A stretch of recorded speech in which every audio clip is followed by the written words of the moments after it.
तो मीरा भाईंदर शहर दिन ब दिन हर वर्ष जो है डांडिया के लिए मशहूर हो रहा है और मीरा भाईंदर शहर में अब तक बड़े बड़े डांडिया किंग और बड़े बड़े सिंगर आ चुके हैं। पिछले वर्ष जिस तरीके से आयोजन प्रताप सरनाइक ने किया था, जिसे बहुत ज़बरदस्त समर्थन मिला था, इस वर्ष भी उन्होंने बड़े सिंगर को लाया है। सर, इस मीरा भाईंदर में जहाँ बड़े बड़े लोग हैं, बड़े बड़े सिंगर आते हैं, जहाँ उनको माना जाता है, वहीं पर आपने पिछले वर्ष आके हाईजैक कर लिया।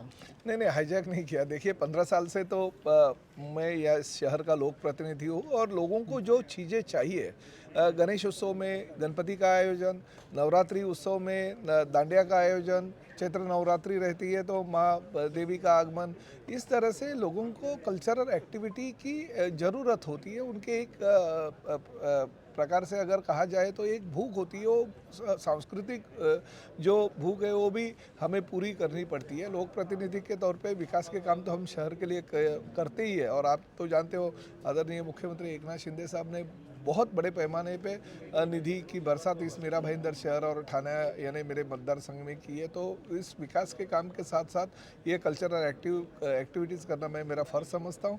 और मेरे करियर की शुरुआत मैंने पहली बार 95 में एक नवरात्रि उत्सव का आयोजन कर रहा था। उसी तरह से अभी ठाणा में भी हमारे नवरात्रों का उत्सव होता है। तो करियर ही नवरात्रि उत्सव और ये डांडिया की वजह से हो गई, तो मैं उसके ऊपर ज़्यादा ही प्यार है। और इस साल तो है भाविन शास्त्री को बुलाया गया है, जो पूरे वर्ल्ड में जाने जाते हैं अच्छा डांडिया करने वाले जो उनका ग्रुप है। तो हमारे सहयोगी है, दोस्त है जीएम इलेक्ट्रॉनिक्स वाले जयंती भाई, उनके माध्यम से हम लोग हर साल ये करने की, लॉन्ग लाइफ करने की हम कोशिश करते हैं। ना कि कोई इलेक्शन आया इसलिए कार्यक्रम करना और इलेक्शन ख़त्म हो गया तो बंद करना, ऐसा तो मेरे खून में नहीं है। तो लोगों को हर साल ये कोशिश करेंगे, हर साल हम ये जो लोगों की ज़रूरत है वो पूरी करें। नहीं नहीं, जैसे कि मैं कह रहा था कि बहुत बड़े बड़े यहाँ पे आयोजन हो रहे हैं, तो खासकर आपके ही गरबा में लोग क्यों आए, क्या विशेषता है? नहीं, विशेषता तो ऐसी है कि मैं तो यही कहता हूँ कि सब जगह जाना चाहिए। मैं ये नहीं कहता हूँ कि मेरे गरबा में आना चाहिए, मगर मेरे कॉन्स्टिट्यूंसी के लोगों को और खासकर मीरा भाईंदर के लोगों को चाहिए ये मीरा भाईंदर के सेंट्रल प्लेस में ऐसी डांडिया का आयोजन, तो वहाँ पे आ जाना चाहिए। प्राइज़ की बौछार हम 10 दिन करने वाले हैं। साथ में भाविन शास्त्री जैसे सिंगर को और उनके ग्रुप को हमने बुलाया। साथ ही में हम बहुत अच्छा वहाँ पे मैदान में जो है वो नीचे फ्लोरिंग अच्छी तरह से दे रहे हैं, जो जिसकी वजह से लोगों को फ़ायदा हो सके। और जो बैकग्राउंड भी रहता है वो भी लोग जानते हैं कि इस तरह से अगर यहाँ पे हम जाएंगे तो बहुत अच्छा रिस्पांस मिलता है, तो लोगों ने आना चाहिए। इन बिटवीन अगर कुछ बारिश होती है तो उसकी क्या व्यवस्था है? नहीं, नीचे बारिश होने के बावजूद भी फ्लोरिंग लगाई गई है लकड़े की, ताकि उसकी वजह से लोग अच्छी तरह से परफॉर्म कर सकें। मगर क्या है, बारिश में भी लोग अच्छा डांस करते हैं और ऊपर वाले के आशीर्वाद से अगर हो गया बारिश तो हम उसकी तैयारी तो पहले से ही कर चुके हैं, ताकि लोगों को कहीं ना कहीं रोकने का मौका मिले, और प्रोविज़न तो कर रहे हैं हर चीज़ का। विधायक प्रताप सरनाइक के गरबा में जो परफॉर्मेंस करने वाले हैं शास्त्री जी इस वक्त मेरे साथ में है। शास्त्री जी, एक बहुत बड़ा यहाँ पे मीरा भाईंदर में आयोजन अक्सर होते आया है, जैसे कि पूर्व विधायक है नरेंद्र मेहता, उनके भी बहुत मतलब हज़ारों लाखों लोग लाभ लेते हैं। इसी तरीके से यहाँ पे मैक्सिस मॉल में 5 स्टार डोम में किया जा रहा है, उसमें हॉलीवुड बॉलीवुड से लेके बड़े बड़े आने वाले हैं। उसके अलावा गीता जैन विधायक, उनका भी होने वाला है। तो एक तरीके से ये कंपटीशन हो गया है और दूसरी ओर कमर्शलाइज भी हो रहा है, क्या जी। कहेंगे आप? देखिए, हमने गरबा जो देखा है ना, वो शेरी से आता है। हम शेरी बोलते हैं, मोहल्ला जिसे बोलते हैं। ये जो कल्चर है ना, वो किसी 5 स्टार 7 स्टार डोम या बड़े सेलिब्रिटीज़ या किंग गरबा क्वीन इसका मोहताज नहीं है। ये उत्सव है समाज का वो आखिरी इंसान जो अपनी ज़िंदगी मज़े में जीना चाहता है और पूरी कृतज्ञता के साथ इस उत्सव को मनाते हुए माँ का शुक्रिया अदा करना चाहता है। तो मैं नहीं मानता कि कोई डोम या कोई बड़ा आयोजन या कोई 5 स्टार होटल किसी भी आयोजन को डिस्टर्ब कर सकती है।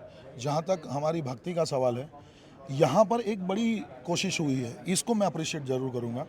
प्रताप सरनाइक फाउंडेशन ने ये जो उत्सव है ये बड़े पैमाने पर किया तो है, लेकिन इसमें हर इंसान जो गरबा खेलने आने वाला है उनको फ्री ऑफ कॉस्ट एंट्री है। इसका मतलब ये है कि यहाँ कमर्शियलाइज अप्रोच नहीं है। तो यही है मेरा वादा आपसे कि जो हम पर विश्वास रखा है वो मीरा भाईंदर को हम देंगे। लोग यहाँ पर आकर जो अपने भक्ति का विश्वास, अपनी माता का विश्वास लेकर आए हैं, वो अपनी भक्ति करेंगे।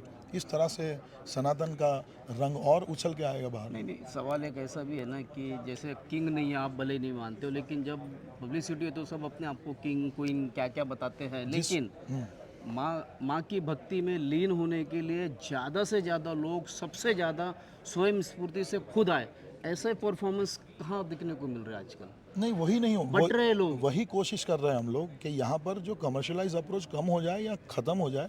और वहाँ पर जो पहले मैंने अभी बताया आपको कि हमने वो गरबा देखे जहाँ पर एक ढोल पर 5,000 लोग नाचते थे। वो क्या था? ये जो वननेस है ना, दुनिया का ये मैसेज है, दुनिया एक है, ईश्वर एक है। यही मैसेज गरबा भी देता है कि जब सब मिलकर एक हो जाते हैं अपनी भक्ति में, अपने डांस में, अपने संगीत में, तो फिर वो कृतज्ञता अपनी महसूस करवा सकता है। Thank you. मैं ये कहना चाहूँगा कि हमारे पूरे मीरा भाईंदर के जितने मेरे युवा साथी हैं, जितने भी युवा मित्र हैं, सभी को विनती करता हूँ कि एक अनोखा ऐसा नवरात्रि का आयोजन हमने इस मीरा भाईंदर शहर में नए साल से शुरुआत की है। इस साल भी इस नवरात्रि का आयोजन हमने वही मैदान पर किया है जहाँ पर भाविन जी के माध्यम से उनकी पूरी बैंड वहाँ पर आएगी और युवाओं को जो लगता है कि एक वुडन फ्लोर अच्छा हो जहाँ पर वो अपना नृत्य सादर कर सकते, तो एक वुडन फ्लोर भी हमने वहाँ पर उसका आयोजन किया है। सभी प्रोविजंस वहाँ पर रखी गई है और सभी को इतनी विनती करता हूँ कि अच्छा तैयार हो के आइए और इस नवरात्रि का पूरा आनंद लीजिए। तो ये थे भाविन शास्त्री, इनसे हमने बात की जिस तरीके से गरबा का कमर्शियल रूप हो रहा है, उस पे उन्होंने खुल के बात की। साथ ही विधायक ने भी बताया कि किस तरीके से उनके गरबा आयोजन में क्या क्या सुविधाएं मिलने वाली है, लोगों को क्या क्या वहाँ पे स्पॉन्सर्स होने वाला है, क्या क्या उन्हें इनाम मिलने वाले हैं, किस तरीके के पुरस्कार दिए जाने वाले हैं, किस तरीके की व्यवस्था की गई है, ये सारी जानकारी आज विधायक प्रताप सरनाइक ने दी। इसी तरह खबरों के लिए मेरे और एकता पोद्दार के साथ बने रहे, देखते रहे सिटी न्यूज़ मुंबई।